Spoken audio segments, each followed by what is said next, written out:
Welcome to Bleav in the Arizona Cardinals. Pardon me, part of the Bleav Network, joined by former tight end and Super Bowl 33 participant Ed Smith. My name is Javon Adams. Be sure to subscribe, comment, rate, and follow this podcast, and tell all of your Arizona Cardinals fans and friends to do the same. You can also watch us on Bleav TV around the country, in airports, and on YouTube. Read the top Bleav stories at si.com and follow us across all our Bleav socials. And so without further ado, what is good, Ed Smith? What up, though, brother Jay? This is when hope springs eternal for every team across the league because, you get those new prospects in, all 32 teams on the board yesterday. There's some trades that interrupted a couple of those, but, very interesting first round. Before we jump into what the Cardinals did, bruh, I feel sorry for the commissioner Goodell. I mean, 32 of the hardest hugs and slaps. Did you watch? Did you watch? Every time them dudes was coming out there, it was like Street Fighter, bro. They were just getting more and more aggressive with him, and his hair was all messed up. And I'm thinking he had to go get a massage or something after that first round right there. That's why he doesn't do anything past the first round. He's like, I can't take any more of that. That was like assault. Yeah. A couple of them dudes, man. I thought they were going to come up there and cuff him and take him off the dogwood stage. It was like almost assault. So, yeah, he got it in, bro. He definitely earned some of that money last night. Commissioner Goodell with all them smacks. I know whenever he hear defensive line or offensive line, he's like, oh, here it comes. Yeah. So, we definitely going to break down the Arizona Cardinals. But I did want to add on to that. The room, maybe I was two things, two knocks on the draft. One is, and I don't know because I don't break it down every year in terms of just watching some of the little things, so to speak. But the walk from where the players are, where the draftees are waiting to the stage is too long. It's too long because I can understand having a little bit of anticipation as they're walking down maybe a short corridor or something along those lines, but it is long. There were a couple of offensive linemen that actually ran because they were so excited, and so that shortened the time from when their name was called to when they finally hit the stage. But because some of the fans are cheering and they're cheering and they're cheering, and then you start looking at your clock and you're saying Bueller, and then they finally come out. That's a little bit too long. Well, some of it is so they can get the jersey ready because they're pressing those jerseys like the second they make the pick, and they'll probably have a little bit of leeway, but they're making those jerseys. Good question, jerseys. because I was wondering how they had them. I thought that they may have done something really wasteful and printed up all kinds of jerseys with the variations of names, but that makes a whole lot of sense. They're pressing them right there. As soon as they get the pick in, boom, they're starting to press on it. And gives them a little bit of time, but the problem, bro, has become too much of a production.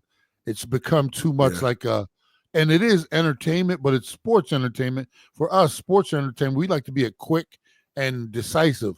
They're making it like the Oscars and the Emmys now, where like it's about the first round is one pick commercial. Yeah, pick commercial. And then you got like you said, you got the long walk, and even the way they have them set up in their individual green rooms, like living room sets. It's like, come on, it's too much of a production. And now we got to have the long walk, and then they got to get their hat in front of the mirror and put the hat on in front of the mirror and all that kind of stuff. And then they got to go get their jersey, and then they got to go out there and assault the commissioner, and then they got to be interviewed. Right? It's just become too much of a production. So I'm right there with you. What can you do? Think about it this way, Jay. When we were little boys, they did this draft in like a hotel convention center, like a little center with little tables with just the owners and the GMs. No fans, no nothing. It has grown from that to now where we're traveling it around the country with hundreds of thousands of people standing outside, can't even get in really to see, but standing outside looking at a big screen, for hours.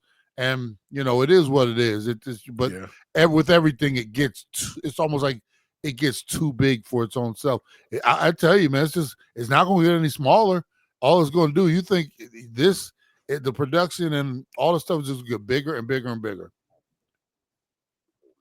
Yeah. So, and last thing, who would have thought? Because you mentioned where it started. What if somebody was sitting in that conference room, so to speak, where they used to hold the draft decades ago, and said, one day, what we're going to do is we're going to have this. We're going to have this in the stadiums. We're gonna go to the actual to the act where the NFL team is housed, and they're going to beg us to be able to, just for the opportunity to bring this draft to their city. Man, get out of my face with that. And the next thing it starts from an idea, and that's how it goes. Yeah, I mean, like I said, it's going to just continue to get big. Where is it next year? Do you know where it is next year? I will have to look I it do up. not. I'll try to work on that one.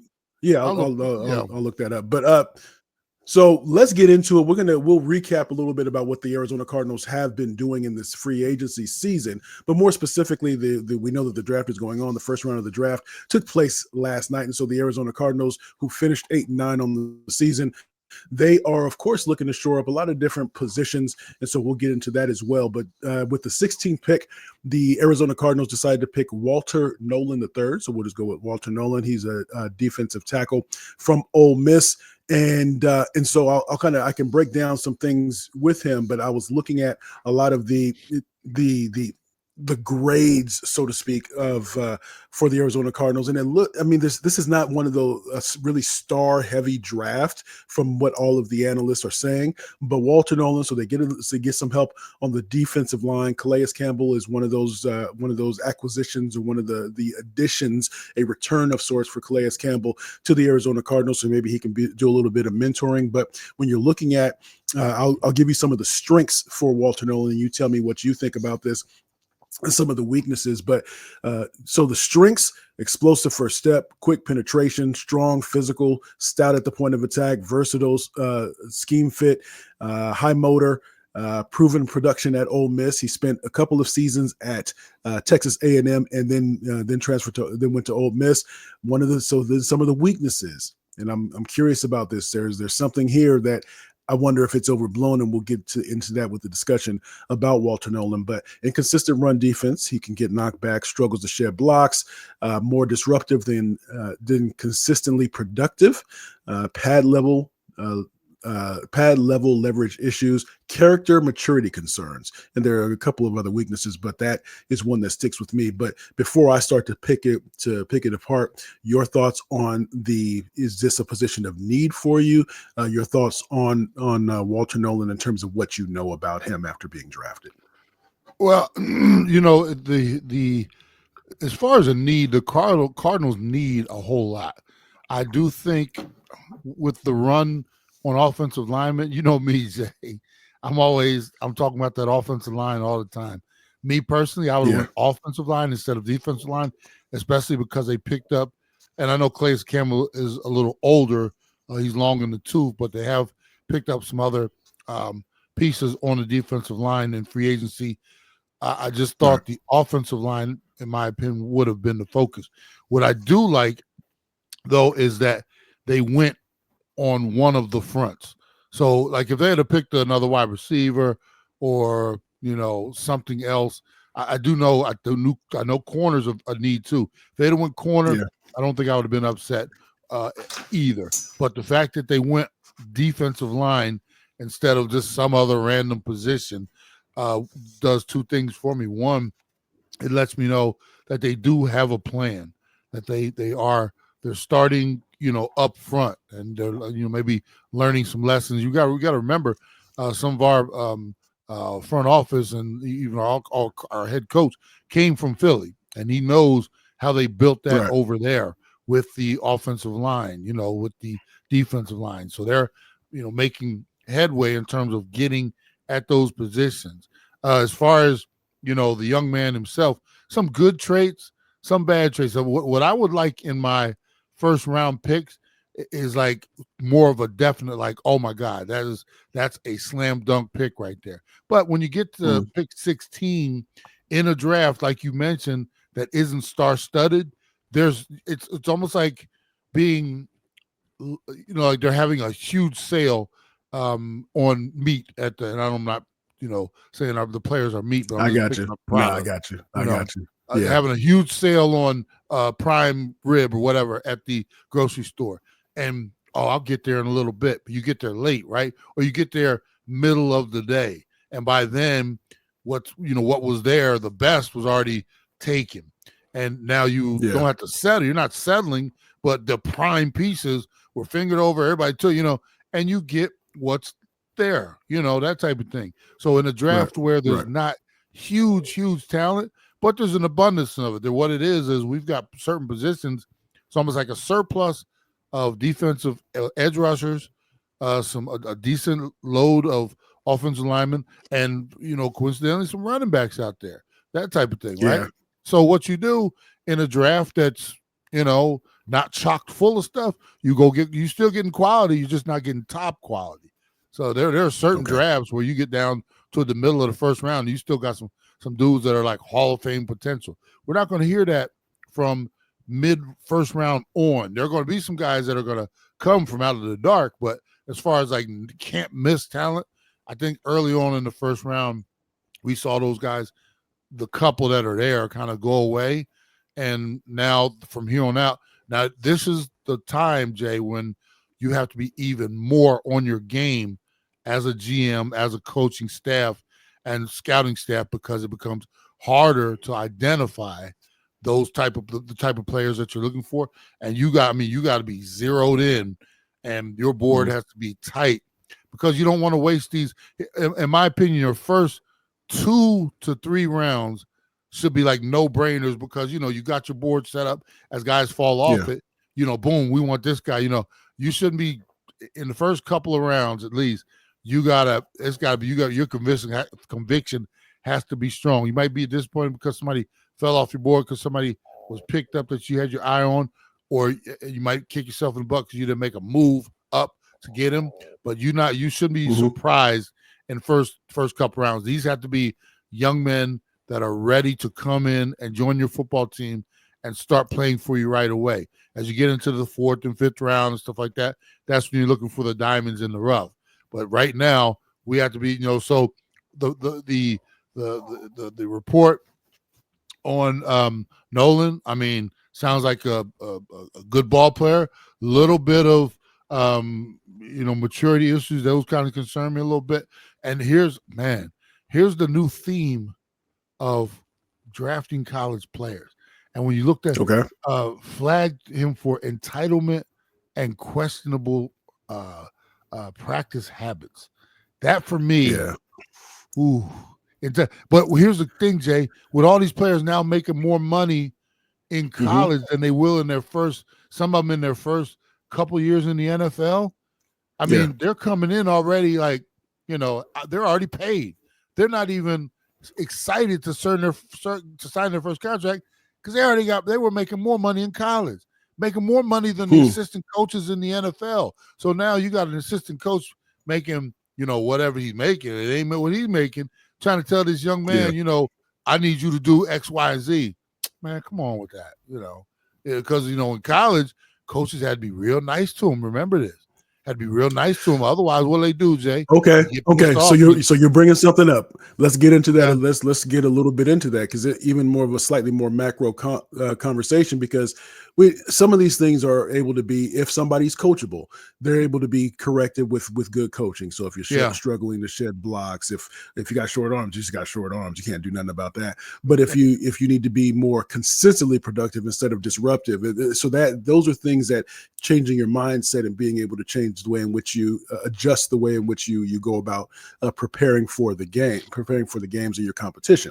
But from character or maturity issues, if somebody, to your point, if you weren't coached, let's say if you weren't coached as hard as a generation or two, when I say that in football, that means maybe 10 years ago, if you weren't coached as hard as a previous generation or two, and there are concerns for a player about their maturity and about their character, adding more money to it isn't necessarily going to fix that. So how do you bring that type of player with hopefully a high enough ceiling into the fold, and be to be a productive and a member of your team and to be a contributor. Here's where it starts, Jay. Interestingly enough, the NFL is not like college, right? It is a business.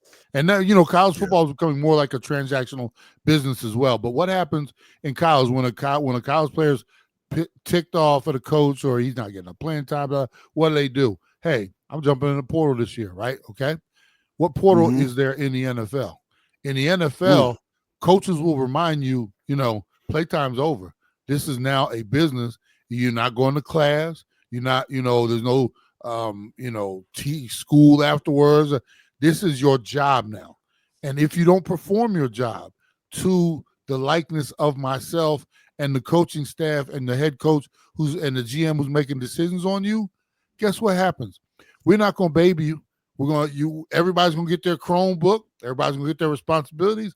You come in unprepared. You lackadaisical at practice. You know what happens? We're going to ride you. We're going to ride you like a horse because that's what we need. Our jobs depend on what you do. So if you don't perform, you know what? You start to get that moniker of, hey, he's the same as when he was in college. Hard to, he's entitled. But you know what happens to those guys, Jay? They get about 2-3 years in the league. They start to become bounce around guys, and bounce around turns into another year or two.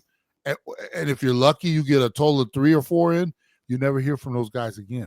Some of them get lucky and they get, some of them get lucky and they continue to bounce, but they never get that big, huge contract. The dudes that get the big contract are the dudes that are working their tails off and improving every year and showing why you drafted them in the first place. There's a trail, Jay, of young men who came into the league entitled, all the ability in the world, figured I'm just going to roll it out there like I did in college, not give full effort, not give full time to your craft, not give full time to learning and improving your skills and getting in the weight room and you know what happens today? There's a long littered trail of those dudes that put 1 or 2 years in, 3 years, whatever it is, when they could have had 9, 10, 11, 12, 13, 14-year careers. And now they're taking the little money that they earn, trying to figure out how to stretch that for the next 30, 40 years instead of generational wealth because they came into the league ready to go. And this ain't no game. This ain't no, I can't transfer next year, or I better start learning how to respect my coaching staff because they're the ones who hold all the you in college, like you said, you don't like something, hey, I'll get in the portal, oh, no, wait, we good. Hey, nah, it doesn't work like that. And I've seen a bunch of them, Jay. In my time in the NFL, I saw a bunch of them. This is long before NIL and all this entitlement and stuff like that. The game don't change. Business don't change. And like I said, you can have all the talent in the world. If you don't come with it, they'll figure out, if you're serious or not. And if you're not, there's somebody else waiting to take your job. You know who's hungry, Jay? That dude that went in the 6th or 7th round or was undrafted and the team picks him up and brings him in. That dude is hungry. And those dudes, a lot of times, those dudes will they take over. It's like, man, this dude on film, this dude just doesn't stop. He's hungry. He's out there the one staying late, getting in the gym, in his playbook. You ask him formation, he snaps it off to you.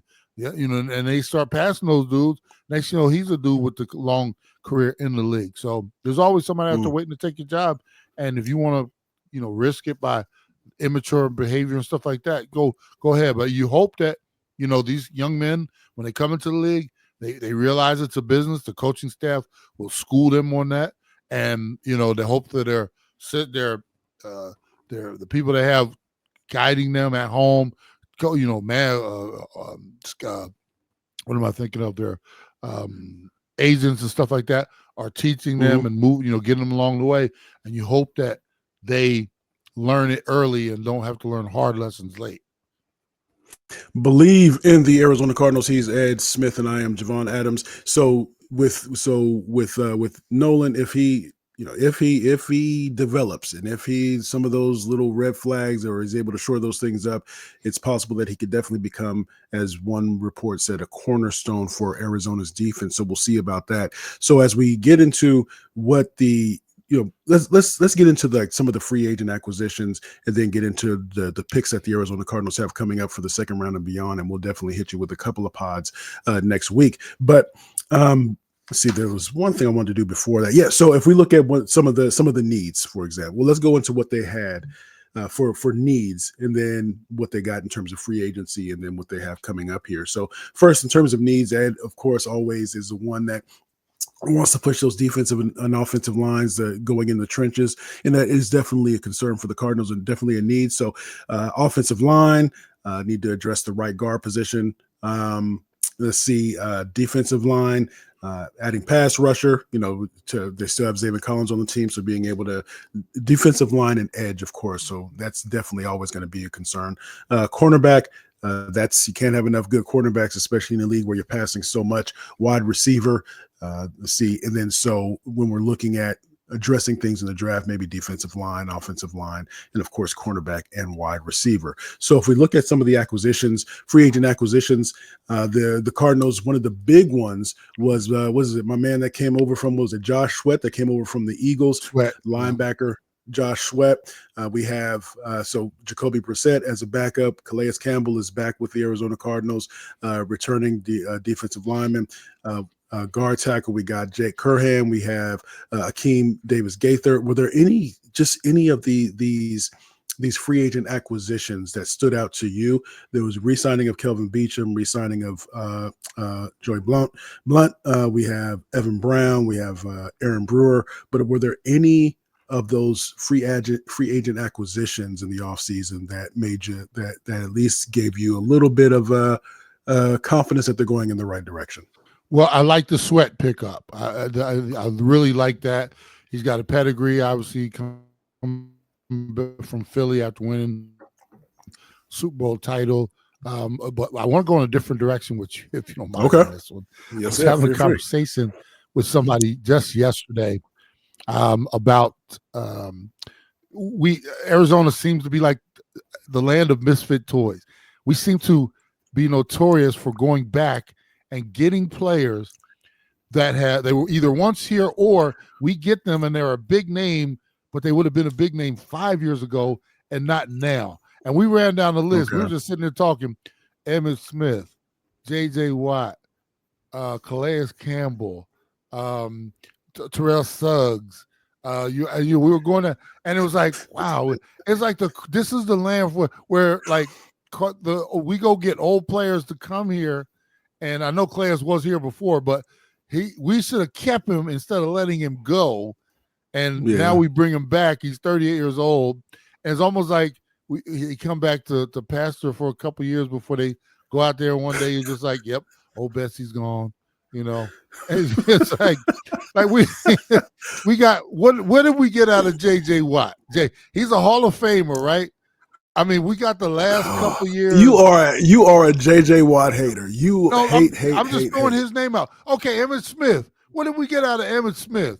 The that's true. Rushing leader. They got a half to a whole season of decentness. But yeah, to your point, yeah, they shouldn't have signed Emmitt Smith. That was I'm just saying, let's get a name in here. I got you. So just the theme was, like I said, that it was from I was talking to a devout Cardinals fan. He's the one who kind of brought it up, and then we just got into this rolling conversation. I was like, "You doggone right, yeah." It just does seem like they always go back and they wait for a dude to get just out of his prime, and like then you hear the name, it's like, "Wow, we just signed XYZ." And it's like, wait a minute, and he's like 37, 30 years old, yeah, but he was once great. And it's like, all right. And the guy was like, how long do you think he's actually going to be? I was like, you got about 1-2 years tops, of Calais. And, and he's still in decent shape and moving. But like I said, he's a little older. And he's almost like he did come back just to get comfortable. And he got a house here probably. And, I can stay near home. And that just seems like it was a theme of a whole bunch of dudes that we tend to go out and get. So, that we've done some good. And I do think Calais is, if nothing else, we just drafted on the line, and he's going to be a mentor to some of these young men of how to do it. If you want a career as long as mine, so it's a good signing. It's just And hopefully they listen, because oftentimes it's Calais is that dude that they definitely gonna call Unc in the clubhouse. I mean in the locker room. But you hope that they listen to Unc as opposed to whatever, man. I would want to be up underneath him and say, tell me everything you know. Show me. He's been in 18 seasons or something like that. Yeah. I want to know everything you know. Everything you know. Absolutely. So, but like I said, that was just a conversation I was having, and it opened my eyes. But I don't love the signing. I like the signing of Calais because we are getting old Calais, but he could have some benefit here for these young players. As far as my favorite pick when they signed Sweat earlier, and it was right into the start of free agency too. It was almost like, because remember the first couple of years, Jay, we stripped it down. It was like not only weren't we not signing free agents and spending any money, we were getting rid of the couple to three guys that I thought were like, he's got to be somewhat a partial face of the organization. We just they just let some of those guys go, didn't re-sign them, and we also didn't go out and sign anybody. But it seems like they did have a plan. There's a couple drafts, and then we'll start getting some expensive pieces to go around. And, they've spent some money, and that's a good thing. And they've identified some of the positions. I'm sure they want to go out and get, maybe a little more wide receiver help for Marvin on the outside. Obviously offensive line is always out there. We'll see what they do in the draft here. Cornerback is always going to be an issue. You can never have too many of those, like you said, especially with everybody throwing the ball all around the place. Got to have those nickels and stuff like that. So we'll see the holes that they continue to fill. But I'm confident that they actually do have a plan moving forward, and that's a plus considering some of the years we've come through. Free agency and the draft, we've been shaking our heads. I'm actually encouraged by what I've seen so far.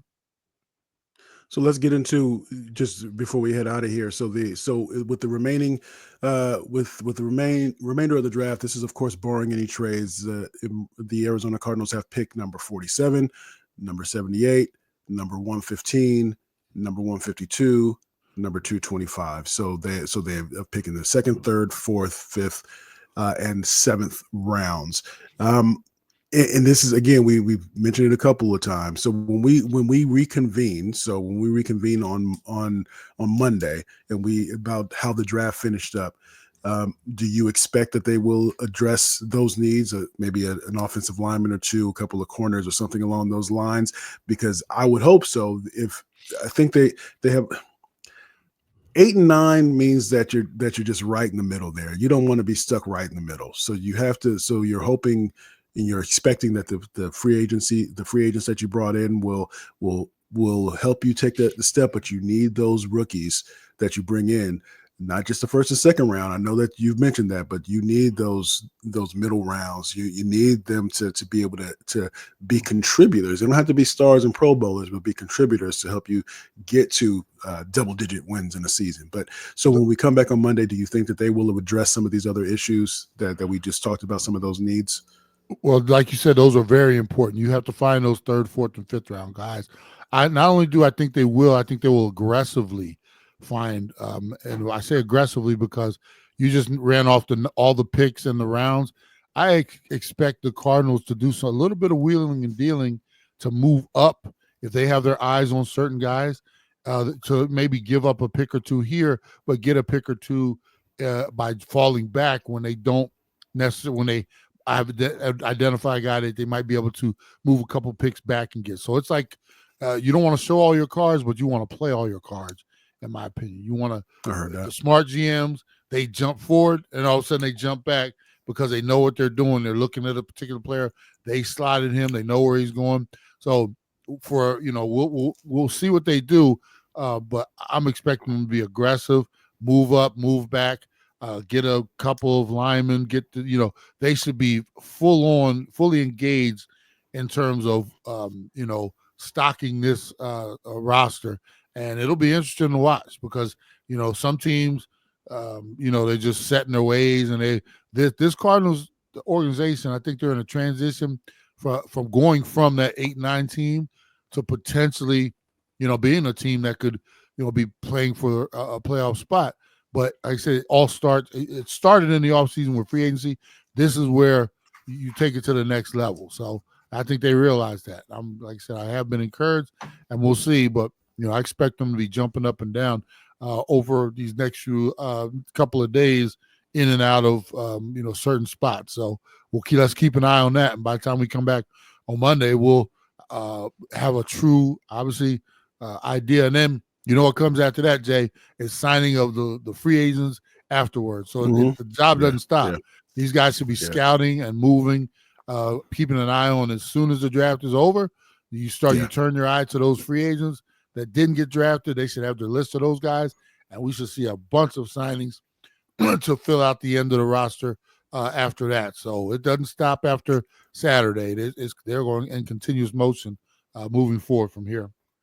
I lied. I got two bonus things real quick. So when you mentioned the job of a GM, oftentimes when people talk to me, they say that you don't look happy, right? Because it's almost like the Kobe Bryant where he said that the finals they won game 1 or game 2 or something like that, and they were asking him, "How come you're not smiling?" He said, "Job's not finished. Job's not finished." If you're a GM, are you ever satisfied? Even if you have the best draft possible, even if the tier or the group of players that you wanted falls to you, and then there, as you mentioned, then there's the free agents. I mean the undrafted free agents. Then it's the OTAs. Then are you ever happy? Do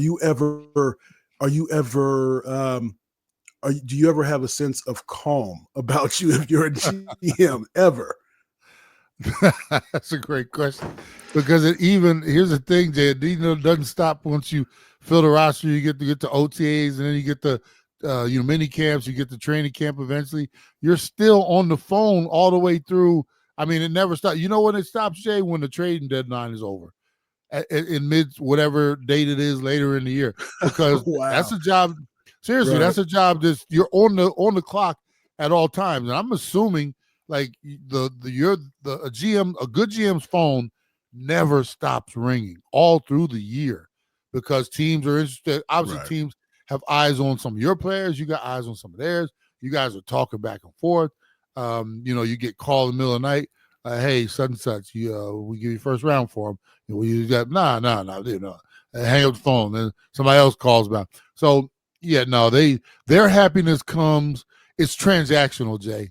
When they make a good move, a pick or whatever, like through the draft, you make a good pick, okay, what are we doing now? And here's the thing. You're on the clock. We got pick number 26 coming in. We're 26 picks away. That could all end because you make a trade real quick and before you jump up, we got an opportunity to get such. Can we move up like 3 picks? Right? So they're on the phone. There's very little downtime for those guys. And then even once the draft is done, it's like, okay, free agency. Who's out there? Who can we make a call to? Who we have our eye on that didn't get drafted?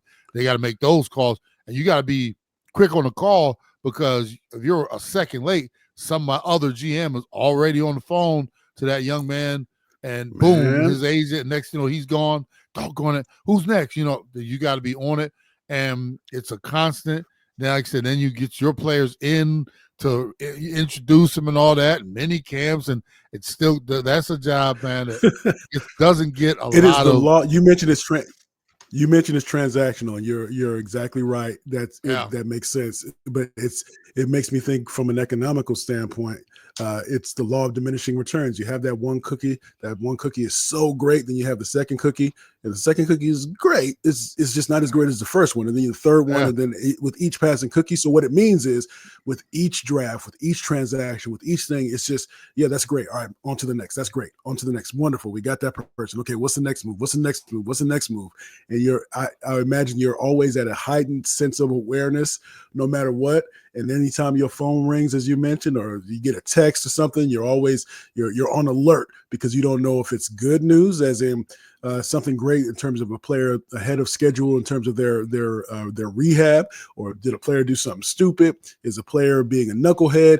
All those things that right there firmly on your shoulders as GM, and you didn't realize you signed up for it until the first day where they said, "Here's all the stuff you got to do." all the I time. would actually like to know what a GM feels like because I've done fantasy football drafts for decades now, right? And you make a pick, and you're like, and then you forget there was somebody else out there, and it's like, doggone it, or somebody else picked somebody, and you're like, why didn't I go that? Because I did that this past year with the tight end from the rookie tight end from the Raiders. Waller. And was it Waller? Yeah, No. He was from Georgia. No, you're talking Georgia. about them. Yeah. So I picked somebody just Rudy Poot, and then I forgot he was out there. It's like, oh, and then he goes on to catch 199 balls and for 6,000 yards in a season. I'm joking, but so as a GM, I'm sure every now and then that because you're on the clock, you're getting all these calls, you get a little distracted, and maybe you make a pick that, oh my goodness, wait a minute, why didn't I?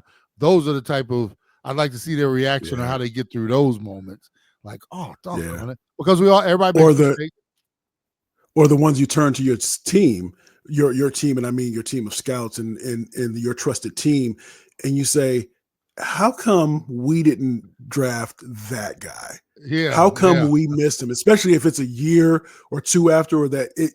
Why didn't Mike tell me why we didn't draft that guy? Tell me why he wasn't on our board when that was your responsibility. That was your position group. That was your whatever it was. Why didn't we draft that guy? Because now it's coming back on me because you knew that was an area of opportunity for us. Exactly. Very unforgiving job. On behalf of the one and only Ed Easy Smith, I am Javon J. Love Adams. We are back in business as we do this, so Bleav in the Arizona Cardinals. Make sure you tell a friend about what we have going on here. Follow us on all our socials and all that good stuff. And we will bring back the recap of the rest of the draft next week to you. But as we always like to say around this time, are you?